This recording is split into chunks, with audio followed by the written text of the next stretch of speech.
This is Arizona Real Estate Matters, the podcast. Our guest today is Luisa Ortega. She is a realtor with Equity Realty Group. Luisa, welcome to the show. Hello, thank you for having me. And so you've been in the business since '07, and we talked about how you kind of got in the business. I think it's a great way for people to get into the business too. So in '07, you mentioned to me that you were working for a property management company. Yes, And there was a need for you within the company for you to get your license. that's correct, because it was a small firm. It was just me and the broker. And because he was, opening other business or offices in other states, he needed me to get my real estate license because, of course, I'm talking to owners about their properties or rentals. I'm taking applications. I'm vetting potential Mhm. tenants. And so that's how I got my real estate license, so that I could continue to do the job that I was already doing. Mhm. And And it just, yeah, and do it legally. Yeah. right. Cause I mean, not that you were doing it illegally, but there was a need. correct. And you fulfilled that need. You went out and got your license, and now you're talking to people. I mean, working for a private management company, you can talk to them about certain things, but there were certain things you couldn't talk to them about because you weren't licensed. Right. I couldn't I guess I couldn't show the rental properties. I was not able to process applications, talk about terms. And, Mhm. so once I got my real estate license, then it was, I could pretty much have my hand in every aspect of the property management side. Sure. So let me ask you this, because I think if somebody wants to get in the real estate business, I think getting their license to work for a property management company and work rentals is a good stepping stone. Absolutely. Now, Yes. in our industry, with a lot of other industries, some people, they go to college, they get their degree, they get an entry level job for that profession, whatever it is, and they work their way up. Mm-hmm. Or with other companies, they get in, maybe as a receptionist or something at the bottom, let's just say. Not that receptionists are at the bottom. I will tell you that. I thought one of the best ways for me, as an escrow officer, if I wanted to get in somewhere, you make friends with the receptionists, because Right. they can lead you in different directions. It can help you out. Yeah, But, absolutely. those are things that are considered. And then people work their way up from there. The real estate industry really doesn't have something like that. If you think about it, I mean, there's people out there that get their license and then it's like, okay, go sell real estate. Right. You And know, it's really a sink or swim situation. So it's you again, and you have to be able to navigate through those challenges and have I guess a good mentor to guide you, and Sure. and someone that you can follow and kind of shadow, right? But I was blessed enough to start in property management and then work my way up, because when I was doing property management, obviously there was need for, and just I was doing sales here and there, family, friends, and then it evolved into now my tenants are wanting to buy. Mm-hmm. And because I was their first point of contact with their rental, they called you. They called me. A lot of people don't understand that. So what property management? So for anybody's that, maybe listening to the show and listening, that want to get into real estate, but they're scared because, you go to real estate school, they hand, you pass the test, they hand you a license. Now you can go out and sell real estate. Right. Okay. Well, I don't advise you just to go out and sell real estate, because that you'll probably fail. Right. But if you want to get into the industry and maybe get some form of income right away, property management is very advantageous for that. Absolutely. Because a lot of times they might pay you a salary Mhm. and maybe some commissions on top of that, or whatever the case is. And then you can transition maybe into full-time real estate. Yeah, and that's exactly how I did it. Yeah. And you learn about the real estate industry, you learn about contracts, you learn about those kind of things. You also can hone your skills on customer service. I think it's a great way to get in. And I think that somebody like yourself, so if I was a buyer or seller out there and I'm shopping around for a real estate agent or something like that, and I found out somebody like yourself who's kind of worked your way up through the industry, would be more valuable to me than somebody who just maybe last year got the real estate license and maybe is working for a team and trying to learn, because that's like, just jumping in the deep end right away. Right. Yeah. And I think you now going through what you've gone through are thankful that you did all those things early on. Oh yeah, absolutely. Like I said, it was such a great stepping stone for me to eventually get into sales. And that's what I did. So in 2014, because, property management is a lot of work. Sure it is. And For sometimes a little bit of money. right. And so in 2014, I kind of said bye to the property management side and I just focused on sales. I was getting enough referrals from family, friends, past clients that I took that leap and said, okay, in 2014, I'm done with property management and I'm just going to go into just sales. Full-time and I sales. haven't looked back since. So let me ask you this. I mean, you had 7 years basically in property management, with doing some sales here and there. You make the leap into regular sales. That's about 10 years ago. For anybody who's been in something 10 years, you would say, okay, you've been doing something for 10 years. That's a lot. But a lot has changed in 10 years in the real estate market here in Phoenix. I mean, we've seen, 2014, the market is still trying to claw itself out of the crash. Right. We were still working on that. Then all of a sudden 2020 hits and with the pandemic, and what we all thought was going to be, oh crap, we're going to be in trouble, turned out to be, 2020, 2021 turned out to be two of the best years in real estate. People need to understand that sometimes in the real estate industry, it's not always the great economic climate and the great warm fuzzy stuff that makes our industry the busiest. Sometimes it's the downturns that can actually make our business the busiest. Right. And so you saw that. And then of course, now you've seen a slowdown. And now slowly we're starting to come back out of it. What have all these things, the 7 years in property management and the last 10 years of the ups and downs, the ebbs and flows of the real estate industry, what has it taught you as an agent? That the market is really cyclical. It really is. And you just have to be consistent in what you provide as, valuable to your clients. Whether the market is up or down, never lose focus of who matters, your clients, and what is their need at that moment. And I think as long as you know how to navigate that, you will always be of value, whether they're looking to downsize because of whatever situation is going on, circumstances they're going through. If now they're needing to rent for whatever reason, you should always be open to helping them, and not just because, oh, this isn't my area, or there's nothing in it for me, or whatever the case. Always be of service, no matter what. And that's kind of where the core of my career as a realtor is, to always be of service, even in the tiniest, simplest things. My clients know that they can always call me, even if it's because they got, the tax bill. Luisa, what is this? A lot of my first time home buyers, what does this mean? Do I have to pay? That they always know that they can call me for anything real estate. Even 10 years after they've purchased, they're still calling me with questions or how to do this, or what do you think I should do, or how.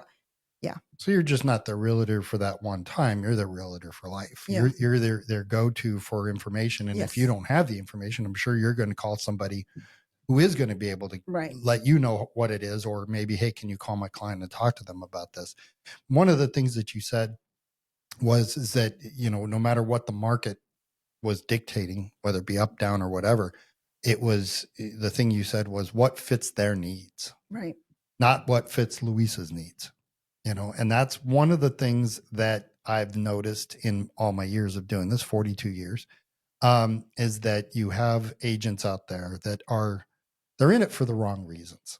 They're in it because they think they can make a lot of money. Yeah, granted, have I written $20,000 and $30,000 commission checks to agents? Sure. Okay. Yeah, you can make some really good money. You can also starve to death in the real estate market. But I think if you're in it for the right reasons, and that is your client's needs, you will sustain a long career. Absolutely.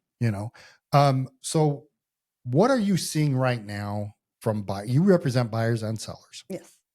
So let's talk about the buy side. What are you seeing from buyers right now? What are some of the biggest needs that you're seeing in that buying base right now? Right now, it's funny, since the beginning of the year, I've gotten a lot of really young couples that are looking to finally buy their first home.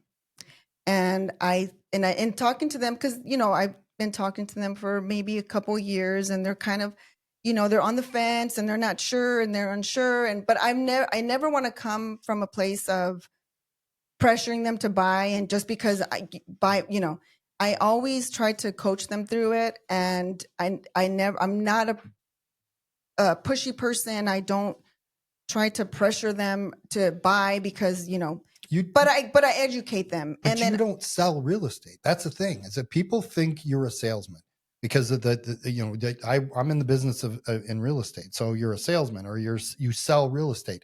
I'll bet you've never sold a piece of property to somebody. You know what I'm saying? And right. the reason I say that is that if you have to sell me something, I don't need it. You let the people kind of decide. Right. You represent them and say, okay, when they're ready, I'm here. Yeah. Yeah. And that's good. A good real estate agent will do that. You don't sell something to somebody because then they probably either don't want it or they don't need it. And if you sell something to somebody, you're serving yourself. You're not serving your client. Absolutely. And so one of the things, that you mentioned was that they have been looking for a couple of years. Mm-hmm. And there's a lot of misconceptions out there about, this is not a great time for first-time home buyers. Well, you just said that you're working with a lot of yes, first-time home buyers. I did a show earlier, and the husband and wife team that I was interviewing said the same thing. They're dealing with a lot of first-time home buyers. Well, why is there information floating around out there saying that this is not a great time for first-time home buyers? What do you think? I think because we get too caught up on the interest rate, and that's ultimately in the people that I've been talking to that are first-time home buyers, because they talk to friends and family, and they get their information from them per se, that are not in the industry, that are just because they hear it on the news. And the news right now, it's not good when it comes to like the housing market, right? The interest rate is too high. There's rumors of recession. And so everybody gets all this information from the news. And so they just run with it and think, no, this is not a great time to buy. But there's a lot of resources out there. There's still DPA programs that will cover all of your down payment. So for the people USDA, that don't have the big down payment, they can do it. And because assistance. we have so much inventory, sellers are willing to help you with closing costs. Back in 2020, you were waiving inspections, you were waiving appraisals, it was a seller's market. It was a seller's and it market. Wasn't just sort of a seller's market. It was nothing but, right. Exactly. If you wanted to buy a house during that time period, here's kind of how the dynamic worked. If you wanted to take advantage of the 2.5% interest rate, you were going to do what the seller whatever wanted. you want. Yeah, you were going to give up whatever you had to get into a house, because there was 15 other people or offers that were willing to do it. And you would overpay for the house, unfortunately. Yes. So I'm not going to ask you how many houses you sold to people where they overpaid, because you're trying to make a living. They can make their own decisions, but all agents basically in that time period were caught up with having to make offers over list price, which may or may not been overpaying for the property. I mean, if it was listed at 500 and it was worth 500 and somebody was paying 550, but you know what? The buyer wanted to do that. They weren't forced to do those things. Right. And so, but that was what was happening. They came in with the understanding that you are overpaying for this property, but you're getting into a property nonetheless. You're getting into a property, super low interest rate. Sure. They haven't lost money. They mean, because properties still continue to go up. Exactly. Well, one of the things, and the reason I say that is that, with this market, when you said, interest rates and everything else, yes, property prices are up. Interest rates are higher than they used to be, but overall interest rates historically are still very good. Good. Yeah. Mm-hmm. And if somebody doesn't have the big down payment like people did before, like you said, there's still opportunities out there. There's down payment assistance programs.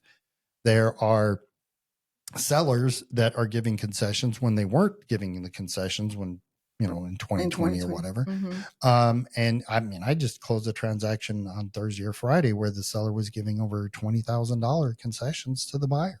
Yeah. I mean, that didn't exist a few years ago. Right. So you have 26, 27,000 homes on the market. Inventory is not a problem anymore. There's a lot more to choose from. Because there's a lot more to choose from, sellers are being, more generous with their concessions. I feel there's a lot more opportunity to buy today than there was a few years ago when interest rates were at their lowest. Exactly. So there was an article that ran NerdWallet. NerdWallet is a very good resource on the internet for people when it comes to homes and finance and everything else. And NerdWallet did a survey, and they said that there is a record percent of buyers are planning to move in 2025. And some people would say because of the market, the affordability of the market, let's just put it that way, that, how can that be? So that's why I was asking you. It's like, you got a lot of first-time home buyers. The couple I interviewed before said the same exact thing. And you have people that have been looking for a couple years. So the reason I'm saying all this is that you have a survey saying a lot of people, record number of people are going to start moving in 2025. You have first-time home buyers, and you're seeing a lot of first-time home buyers. These are people that for a couple years have been looking. What has made them decide, okay, now's the time? It's funny because just yesterday I had one of my, again, they're getting their feet wet. They're looking, they're trying, but the same house that he saw a year ago today is $50,000 more. And so it's funny. Like I said, just yesterday, he's like, Luisa, if I want to buy a house, I better do it now because I'm noticing that the same house that I was looking at a year or two ago is now higher in price. And for me to wait for the market to crash or for the rates to come back down to 3% while the home is increasing in price. So that was those were his words. Yeah, no. The same house that I saw this house a year ago. Yeah. Is now $60,000 more today. So I'm going to break it down for our listeners. One is this individual just lost $50,000 because if they would have bought that house a few years ago, they would have gained that $50,000 in equity. Mm-hmm. Okay. One of the other things that you said was, if I would have bought that, I need to buy now. Okay, is what he said. Well, I've been asked for all my career, when is the best time to buy real estate? And my answer to everybody is yesterday. The best time to buy real estate is yesterday, because if you would have bought yesterday, you would have made money today. Right. Now, there's only been a few times in my career where the real estate market dipped. And what I mean by that is the prices actually you lost. Yeah. But they always came back shortly thereafter. In the late 80s, early 90s, we saw prices dip a little bit because of the savings and loan issues. Then the market climbed back up. In 07, 08, the market dipped. Yes. But the market has come back. If you bought a house in 07, 08, or excuse me, if you bought a house in 04 and you paid $350,000 in 07, 08, the house was probably only worth $150,000. Okay. Mm-hmm. You may have lost $200,000 on paper. But if you're still in that house today, that $300,000 house you bought in 04 that dipped to $150,000 is now probably worth $500,000 or $600,000. You know what, Phil? That is my personal testimony. There you go. I bought a house, my first house, in 2003, which, by the way, I still live in today. It's not uncommon. I lived in a house for 20 years. Brand new house. We bought it for $135,000. The market crashed back in 07, 08. There were my next door neighbor. People were and you remember homes were just people were just leaving. They were just walking away, and at the time, we were thinking, "Thank God we can afford this mortgage." I know we're way underwater because the next door house sold for $40,000, and we were in it for $135,000. Wow. Yes. All these homes around the area in my neighborhood were 40, 50,000. And we hung on to it. As long as we can afford the mortgage payment.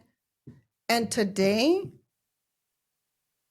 it's worth a lot more than 135. Worth a lot more than 135. So when people say, well, if you would have bought a house in 04, 05, whatever, you would have lost money. Well, it depends, because if you hold on to something long enough, it's going to come back. The point of the story is, if somebody would have bought yesterday, in the future, you're going to make money. Yes. And this gentleman, real life scenario that you just described, pointed it out himself. He realized that himself. Again, because I don't like to push and like you said, I don't like to sell people, but he realized that himself. He's selling himself a piece of real estate. He saw that he was eyeing this particular house, and he saw how much more it went up in just a span of a year. So I know somebody who was looking for a house when the market was kind of crazy a few years ago, and they put an offer of $300,000 on this house. He purchased a house recently, and the reason I'm telling the story is that so at that time he offered $300,000, and he was outbid. Somebody offered 40 or 50 grand more, and he's like, I'm not going to pay. Now I'm not saying he should have overpaid for that house, but he just got very discouraged. He decided, I'm going to wait. Mm-hmm. The market kind of went the other direction. He was sitting on the sideline. He's watching. Well, recently he decided he wanted to buy something. So the $300,000 house that he was not willing to pay $350,000 for, mm-hmm. he decided, okay, I'm just going to sit on the sidelines now. 2 years later, he buys a house. He paid $520,000, not for that house, but for a house. For a house, right. So he just paid over $200,000 more for a house 2 years later mm-hmm. to become a homeowner, because he understands that, it's important to be a homeowner. You build wealth by being a homeowner. This gentleman you just described said the same thing without telling you that. He just basically said, I screwed up. I should have bought back then, mm-hmm. because the best time to buy real estate is yesterday. That's it. And those are the things that I love, is because now you have a client that has decided you didn't have to try to convince them to buy something. You didn't have to. They convinced themselves. And now they're going to have an agent who provides all the things you're supposed to provide to somebody so they can buy a house. Now, are they looking now, or did they end up buying something, or what's going on with that? They just got pre-qualified. So now we're starting to shop. To look at homes. Yeah. To look at new homes. Mm-hmm. So one of the things I always ask for a bio from an agent, and one of the things that you put in here, which I love because I do believe this, is that, you believe in honesty, integrity, and fairness. You put these things in here because this is how you should be.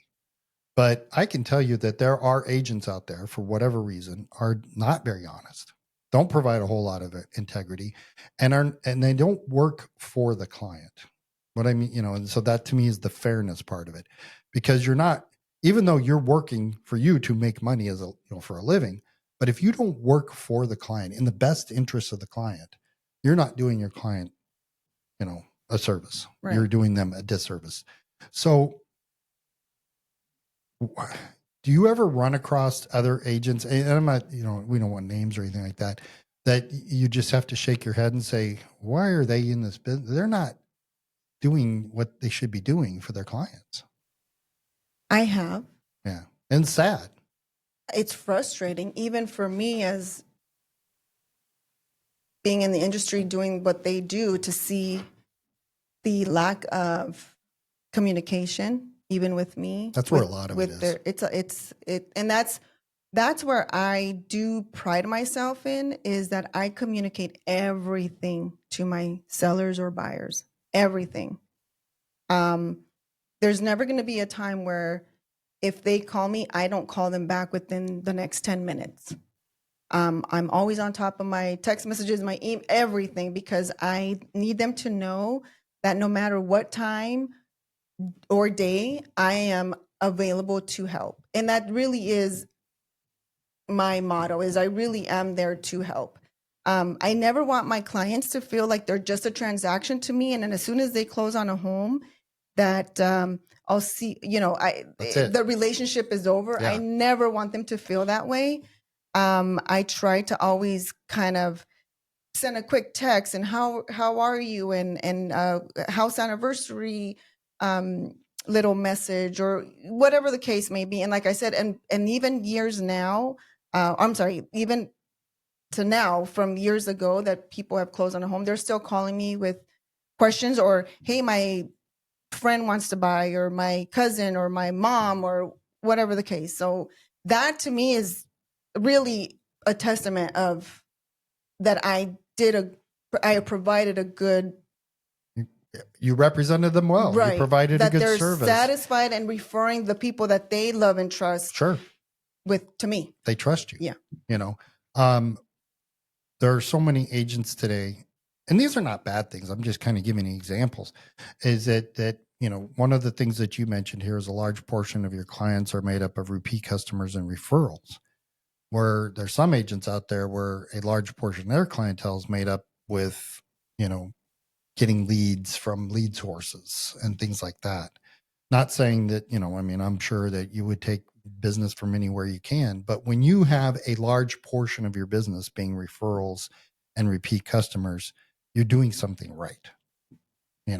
They believe in you, they trust you, they trust, referring you to their family. That's one of the big things. Yeah. When somebody refers you to a family member, you really know you're doing something right, because the last thing I want is to refer you to a family member and then, a year or two down the road, and then it goes south, and then they're like, hey, what the heck? Yeah. Why, this agent sucked, Yeah. And so when I do get a referral from a past client, and I'm not saying that not that I don't go above and beyond for all my clients, but Sure. it's almost more of a reason to go above and beyond, because Absolutely. I'm so That's human nature. thankful Yeah. that, hey, my client thought of me, that they referred me to their friend or family member. And so, yeah, I'm going to provide that same level of customer service, so that, they are like, hey, thank you for referring me. She was great. Yeah. And that's normal. That's human nature. Yeah. Because in the course of my industry,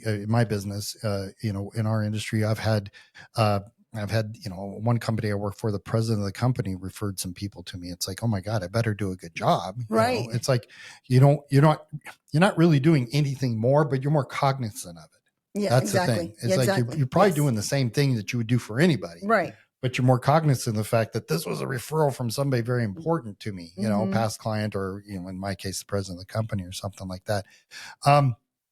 So what are you seeing right now? And I asked you about the buyer's market, but what are you seeing right now as far as the seller's market is concerned? I want to quickly touch on that, because, sellers today, because of the fact that there are a lot more homes for sale now than there were just 6 months ago or Mhm. 8 months ago or whatever. What are you seeing on the seller side of the market, as far as, maybe sellers? Well, here, let me put it this way. Do you feel that, because I want to know what you're seeing on the seller side of the market, but do you feel that sellers are very ill-informed too of what's going on? Because a lot of times sellers think, well, there's not that much inventory out there, I can ask whatever. When in fact, there is a lot of inventory out there. Yes. And I think when you go into, you have to absolutely be prepared when you go into a listing appointment, right? And you have to really inform and educate the sellers too, of how many homes are in their area or in their neighborhood for sale, how long they're sitting on the market, and really compare that property to the other properties that are active for sale right now. Mm-hmm. I mean, if you have 30 houses in a subdivision and they've Mhm. all been on the market for a month and a half, 2 months, and this is the price range, maybe you got to be a little A bit little bit. lower. Yes. And I know that's hard to convince a seller, but it's like, do you want your house to sit for 2 months or do you want to get it sold right away? Oh, well, we need to get it sold right away. Okay, well, this is where you need to be at. So that's logical. Mhm. And that's going to get their house sold. But how many sellers go, okay, I'll do Not a whole lot. that? Everybody wants. So that's kind of what I'm getting at. Is that by you educating them or helping to educate them is maybe convincing them that, hey, guys, you may not get what your neighbor's asking, or you may not get what your neighbor got, but your house didn't sit for 3 months, 4 months, 5 months, whatever. What I tell my sellers too is what I help them understand or analyze is the longer your property is sitting on the market, the lower you're going the lower the offer is going to probably come in at. And then how many months have you been paying on that mortgage payment Mm-hmm. because you've been sitting? So add that to. So the answer to selling your home is, when is the best time to sell your home? Yesterday. Yeah. It's the same thing, you know, even though some people say, well, the longer I hold it, the more money I make. Not necessarily. It is true in a sense, but you also had mortgage payments, you had the cost of owning the home, or whatever the case is. So let's back that up, not years, because you want to make a lot of money over a long period of time. But once you decide to sell, in my opinion, sometimes the quicker you sell, the better, because you actually will make more money because you're not having the carrying costs and everything else involved. Of course. In it. Yeah, exactly. The recurring costs of staying with the home or whatever. You know, one of the things, and this is just human nature, it's not just the real estate market, but if an average individual sees a house that's been sitting on the market for, let's say, 3, 4, 5, 6 months, what is the first thing you think? What's wrong with it? Exactly. And 99% of all sellers that you talk to, there's nothing wrong with my home. Well, why isn't? And you know what? And sometimes, because I've faced that with my sellers too, there isn't anything wrong with the home. Absolutely. There's nothing wrong with the home. But it's been sitting on the market because why? Because maybe the house was overpriced. Overpriced, yeah. And it is challenging at times to convince. Well, I don't want to say convince. For a seller to understand that the home is overpriced. And so I just had one sell, I don't know, like 3 months ago. We were on the market for close to 5 months. And it wasn't until we started dropping the price and dropping the price and dropping the price that had we at the list price that I had suggested is what we actually sold at 5 months later. I'm only laughing because I know. That story can repeat itself over and over and over again in our industry, because if the people, buyers and sellers, for the most part, if you have a very good agent like Luisa Ortega with Equity Realty Group, if you listen to them and you take what they say seriously, whether it be as a buyer or as a seller, and you listen to them, you're going to have success sooner than later. There are agents out there that will let the seller dictate everything, and they never sell that house. There are agents out there that try to force a buyer into buying something that the agent wants them to buy, as opposed to what the buyer's needs. Like you said, what are the buyer's needs and what the buyer wants to buy? And they have issues with trying to complete a transaction for a buyer that way. That's the thing, is you need somebody that has their finger on the pulse of what's going on. You obviously been doing it a long time. Your motto and what drives you in this business, honesty, integrity, and fairness, is so important, and it's so needed in our industry. Buyers and sellers that are out there need to call Luisa Ortega. That's for sure. So Luisa, how do people get a hold of you? They can call me anytime, call, text, anytime. I'm always available at 602-510-0866. And my email is luisasellshomes@gmail.com. Now, do you speak Spanish too? Claro que sí. Muy bien. That's important. That's important because the Hispanic community in Arizona is so vital and important to us. Yes. And there are a lot of people out there. Yeah, they might be able to speak English as well, but their first language is Spanish. And that's, to me, if I was somebody who my first language is Spanish, I would want to hear it in Spanish because things get lost in translation. Mm-hmm. So serving, the Spanish speaking community is very, very important as well. So if you're a buyer or seller out there, give Luisa a call or, at least find out what she's all about. I think you will like what you have to hear. Luisa, thank you so much for being Thank on our you. show. I appreciate All you right. having me, and thank you. You got it. And we will talk to you guys later.